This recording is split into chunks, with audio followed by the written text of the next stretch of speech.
स्वागत है आपका। यहाँ पर देखिए परीक्षा वाणी का एक और हमारे पास पुस्तक उपलब्ध है। भारत का इतिहास द्वितीय संस्करण है। इसका जो प्रथम संस्करण आया था उसमें काफ़ी त्रुटियां थी। जो स्टूडेंट इसको बारीकी से पढ़ते हैं उनको समझ में आ जाती है कि यहाँ पर क्या चीज़ थी। लेकिन परीक्षा वाणी के चूँकि एक और पुस्तक जो मेरे पास पहले से है, आप जानते होंगे, क्योंकि मैं इस पर एक शॉर्ट वीडियो एवं एक फुल वीडियो बनाया हुआ है। ये देखिए, ठीक है। ये पुस्तक अति उत्तम है, अति उत्तम मैं बोलूँगा, ठीक है। जैसे होता है ना कि आईफोन 16 प्रो मैक्स, तो ये प्रो मैक्स है, ठीक है। उसके बाद मेरे पास ये आई है। कवर पेज काफ़ी शानदार है। यहाँ पर देखो, इसके पीछे बैक साइड में आप देखिए 395 है MRP। इस पर अगर आप ऑफलाइन मार्केट से लेते हैं तो ऑलमोस्ट 20 से 25% डिस्काउंट पे आपको आसानी से उपलब्ध हो जाएगी, ठीक है। अब इस पुस्तक की खासियत के बारे में बात करते हैं, ठीक है। इसमें क्या गुण है, अवगुण नहीं है, ठीक है। फिर से मैं बोल रहा हूँ, अवगुण नहीं है। अभी देखो, ये जो पुस्तक है, अगर आप एंसेंट हिस्ट्री की कोई ऐसी पुस्तक पढ़ना चाह रहे हैं जिसमें सीधे डायरेक्ट प्रश्न एग्ज़ाम में आ जाएं, ठीक है, जिससे डायरेक्ट प्रश्न एग्ज़ाम में आ जाएं, तो या तो आप पप्पू सिंह प्रजापत सर की जो पुस्तक है, मैं दिखा देता हूँ। एंसेंट हिस्ट्री की बात कर रहा हूँ, ये है। इसको मैं क्या बोलता हूँ जानते हो? इसको मैं बोलता हूँ प्राचीन भारत के इतिहास का महाकाव्य। इतनी इस पुस्तक में जितनी कंटेंट है, भारत के इतिहास, प्राचीन इतिहास से संबंधित जितने भी पुस्तक अभी तक छपी है, उसमें किसी में भी इतना नहीं है, समझे। इसमें जितना कंटेंट है 10 पुस्तक 20 पुस्तक को मिला दो उतना नहीं हो पाएगी जितना इसमें है, ठीक है। मेरे पास उनके बहुत सारी पुस्तक हैं। एक ये वाला देखो, बहुत सारी पुस्तक है। पप्पू सिंह प्रजापत सर के मैं बहुत बड़ा एक क्या बोलता हूँ, फैन हूँ। ये जो पुस्तक है इतिहास के, एक किन विद्यार्थियों के लिए है, देखो ये जो लिखा हुआ है ना, संघ राज्य सिविल सेवा तथा अन्य प्रतियोगी परीक्षाएं, तो ठीक है, ये तो ठीक है। ये मेंस के पॉइंट ऑफ व्यू से उतनी काम नहीं आएगी, क्योंकि ये ऑब्जेक्टिविटी जो होता है ना, वस्तुनिष्ठ प्रश्नों के पॉइंट ऑफ व्यू से बनाया हुआ है। देखो यहाँ पे, देखो इस पुस्तक की खूबसूरती मैं दिखाता हूँ। ये तो अब देखो, इस सब का परिचय है। अब देखो यहाँ पर प्राचीन भारतीय इतिहास एवं स्रोत। अब मान लो कि कोई स्टूडेंट है, उसको चाहिए कि एक पॉइंट पढ़ें, उसके बाद उसको स्टॉप करें, नेक्स्ट डे या फिर नेक्स्ट आवर अलग टॉपिक पढ़ें, ठीक है। तो वहाँ पे स्टॉप कर सकता है 27, यहाँ पर देखो 27 पेज। देखो ये जो टॉपिक है प्राचीन भारतीय इतिहास के स्रोत।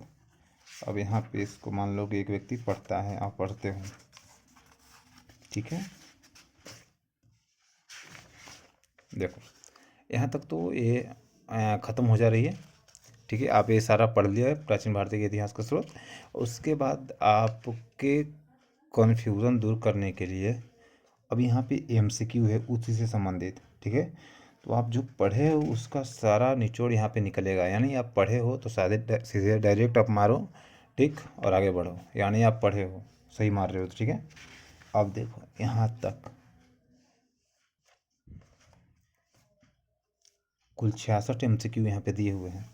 अब ये एक टॉपिक क्लियर हो गई, ठीक है। अब नेक्स्ट डे या नेक्स्ट आवर आप दूसरा टॉपिक प्रारंभ करो, ठीक है। आसान काल है। अब नेक्स्ट डे दूसरा टॉपिक प्रारंभ करो और आराम से पढ़ो, कोई टेंशन नहीं, एकदम बारीकी से चीज़ों को हाईलाइट से करके बताया हुआ है। आपको इसमें बोरिंग वाली जो फीलिंग आती है ना, जैसे हम पप्पू सिंह प्रजापत सर के एक सबसे बड़े उनके पुस्तक की खास बात है कि एक जगह सारी चीज़ मिल जाती है, आपको कहीं और भटकने की ज़रूरत नहीं पड़ेगी। लेकिन उनमें सबसे बड़ा अवगुण क्या है ना, कि आप फ्लो मेंटेन नहीं कर पाते हैं, यानी एक मज़ा, जो एक मलंग, एक उमंग टाइप का रहता है ना, आनंद, वो नहीं मिल पाती है ये उस पुस्तक को पढ़ने में। ठीक है, देखो इसमें सारा जो चीज़ है ये आपको हाईलाइट्स किए हुए हैं, आप देख रहे हो। आपको हाईलाइट्स करने की आपको ज़रूरत ही नहीं पड़ेगी। आप देखो यहाँ पे, ये तो हो गई। अब यहाँ पर देखो, जब आप पढ़ लेते हो ना तो ये भी आपको मिलता है परीक्षा दृष्टि। कौन से पुस्तक में इस तरह की चीज़ें आपको मिलेगी जो यहाँ पे लिखता हो कि जो आप चीज़ है उसको आप पढ़ो और आगे बढ़ो।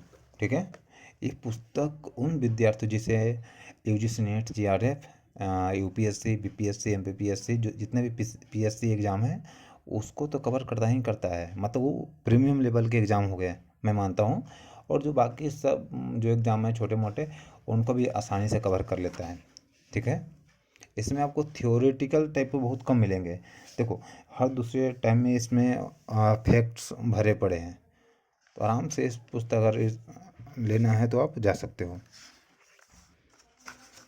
काफ़ी बेहतरीन पुस्तक है। मैं सीधे जिसे मैं चूँकि मेरा नेट क्वालिफाइड है, तो चूँकि मैं इतिहास के लगभग 10 से 12 पुस्तक मेरे पास है, तो मैं देखो इसके बारे में भी आप जानते होंगे। ठीक है, तो मैं सीधे डायरेक्ट एक प्रश्न इसमें से ढूंढा और देखा कि इसमें ये मिलेगी कि नहीं मिलेगी। मैं वो जो प्रश्न था उसको मैं बताता हूँ। उसमें एक प्रश्न था कि कौन से शासक वर्ण संकर व्यवस्था पर रोक लगाई थी, वर्ण संकर व्यवस्था पर। और उसमें जो यूथ कंपटीशन टाइम है तो इसमें लिखा हुआ था, इसका उत्तर था गौतमीपुत्र सातकर्णी। अब यहाँ पर भी हम गए यहाँ पर, तो कहाँ पे टॉपिक है,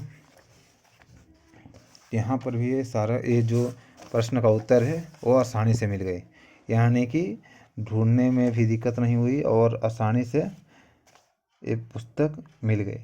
256 आपको दिखाता हूँ।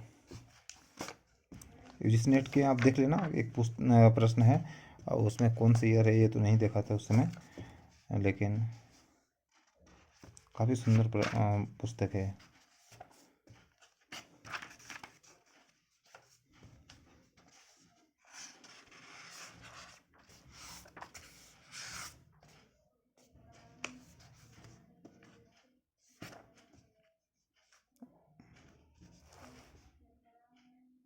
देखो यहाँ पे जो गौतमीपुत्र सातकर्णी है, सातकर्णी के बारे में बात हो रही है। ठीक है, गौतमीपुत्र सातकर्णी के शख्स देखो यहाँ पे है ना, और यहाँ पे लास्ट में देखो द्विज तथा द्विजेतर जातियों को कुलों का वर्धन करने वाला, ठीक है, कहा गया है। अर्थात उसने लक्ष्मी होते हुए चतुर्वर्ण वर्ण व्यवस्था की फिर से स्थापना की और वर्णों एवं जातियों के सम्मिश्रण, वर्ण एवं जातियों के सम्मिश्रण, वर्ण संकर को रोककर वर्ण व्यवस्था के रक्षक उपमा को चरितार्थ किया। रोककर यहाँ ये जो सीधे डायरेक्ट प्रश्न यूजीसी नेट में पूछे गए थे, यानी कहने का मतलब है कि अगर ऑब्जेक्टिव टाइप का जो क्वेश्चन होता है ना, वस्तुनिष्ठ, वो डायरेक्ट आपको यहाँ से मिलेगी। ठीक है, काफ़ी बेहतरीन पुस्तक है। आप यूजीसी नेट जो प्रीलिम्स के प्रिपरेशन अगर करना चाहते हो, किसी भी पीएससी का हो, पब्लिक सर्विस कमीशन का, स्टेट का, या फिर यूपीएससी का, आराम से इससे जा सकते हो। आपको अलग से केसी श्रीवास्तव ये सब खरीदने की ज़रूरत नहीं पड़ेगी। मैं बार बार बोल रहा हूँ, केवल प्रीलिम्स के लिए। ठीक है, अब इसमें आप ढूंढ सकते हो, आप में इतना योग्यता हो सकती है तो आप मेंस भी लिख सकते हो। लेकिन मेरे मान जो मस्तिष्क कह रहा है और इसके अध्ययन जो मैंने किया उससे मैं एक बात कह रहा हूँ कि इसमें आप प्रीलिम्स आराम से करोगे। प्रीलिम्स के लिए परीक्षा ये जो पुस्तक है वो काफ़ी बेहतरीन है।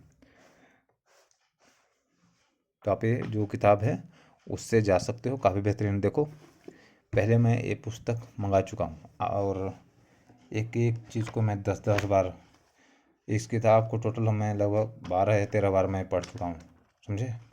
तो मैं इस सारी किताब को पढ़कर ही आपको मैं इस किताब के बारे में बता रहा हूँ। ज़्यादा प्राइस भी नहीं है, 395 है। तो आप ऑफलाइन मार्केट में जाओगे तो 20% 15% लेस करेंगे तो आपको लगभग मिल जाएगी, लगभग 280 सब के आसपास आपका मिल जाएगी। टोटल 520 के आसपास पेज, 520 पेज है, ठीक है। पेपर क्वालिटी भी बढ़िया है, पेपर क्वालिटी बढ़िया है, सारा चीज़ यहाँ पे देखो। कहते हैं ना कि खाना बनाने से होता नहीं है, और सब जब तक आप थाली में खाने को ढंग से परोसो नहीं, उस खाने का मज़ा अधूरा रह जाता है। तो इसी प्रकार जो कहानी है, जो आपके पास मटेरियल ढंग से प्रेजेंट ही नहीं करने आ रहा है, तो काहे का आप एक लेखक हो। लेखक का मतलब है कि जो पढ़ते हैं ना, उनके माइंड में, उनके मस्तिष्क में एक हलचल पैदा कर दे, एक आनंद उत्साह वाली ऊर्जा का संचालन कर दे। ऐसी पुस्तक होनी चाहिए जो ये है, ठीक है। तो आप ये पुस्तक के लिए हमेशा जा सकते हो, काफ़ी बेहतरीन है। धन्यवाद।